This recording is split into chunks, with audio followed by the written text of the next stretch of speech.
बन्धक हुन्छ, जब जिन्दगी गुमघाम हुन्छ, एकान्त प्रेमी हुन्छ, त्यस पछाडि यो बाहिरी खुल्ला संसारको कुनै महत्त्व हुँदैन। हो, यो उदाहरण एउटा खुल्ला आकाशमा उड्दै गर्ने पन्छीलाई पिञ्जडामा कैद गरिन्छ, वर्षौँसम्म पिञ्जडामा राख्ने गरिन्छ।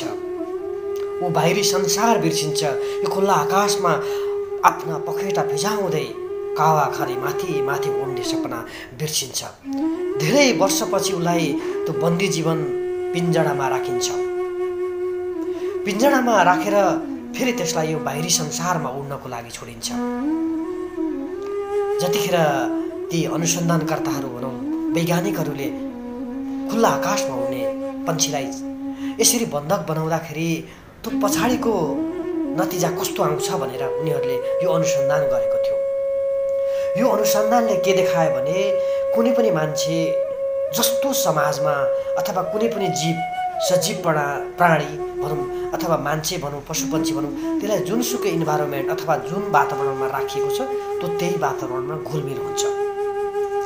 हामी यसको उदाहरण त के हो भने हामी सही मान्छेको सङ्गतमा छौँ, राम्रा मान्छेको सङ्गतमा छौँ भने हेर्नुहोस् हामी कहाँदेखि कहाँ पुग्छौँ, कतिको जीवन कायापलट हुन्छ, माथि पुगिन्छ। तर नराम्रो मान्छेको सङ्गत पऱ्यो भने छिनभरमा हाम्रो जिन्दगी चकनाचुर हुन्छ, छिनभरमा हाम्रो जिन्दगी बेकार हुन्छ, यो धरतीको बोझ हुन्छ। त्यसैले सङ्गत गर्नु राम्रा मान्छेको। भनिन्छ नि ठुलो छहारीको शीतल ताप्नु, छहारी लाग्नु छ भने ठुलो ठुलो रुखको छहारी लाग्नु, बरपिपलको छहारी लाग्नुहोस्। तपाईँ कुनै बाँस एउटा शिरलिङ्ग भएको बाँसमा छहारी लाग्न जानुभयो भने यताबाट घाम आउँछ, उताबाट जानुहुन्छ, उताबाट घाम आउँछ। तपाईँको जिन्दगी यस्तै हुन्छ। तपाईँ ठुलो बरको रुखमा पिपलको रुखको छहारी लाग्नुभयो भने चारैतर्फबाट चाहिँ घाम लागे पनि गर्मी भए पनि त्यसले शीतलता पैदा हुन्छ।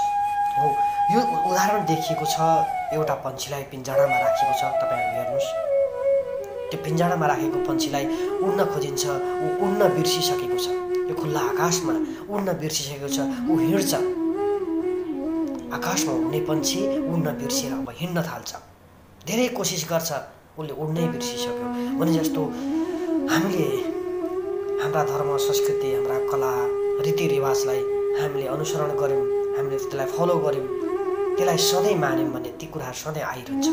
तर जब हामी हामी त्यसलाई वास्तै गर्दैनौँ, अर्को समाजमा रूपान्तरण हुन्छौँ, अर्को समाजमा जान्छौँ भने ती कुराहरूले हामीलाई यस्तो प्रभाव पार्छ कि हामी बिर्सिन्छौँ। हो, त्यसैले यो हेर्नुहोस्, यो भिडियो तपाईँले अत्याधिक मात्रामा सेयर गर्नुहोस्, लाइक गर्नुहोस्।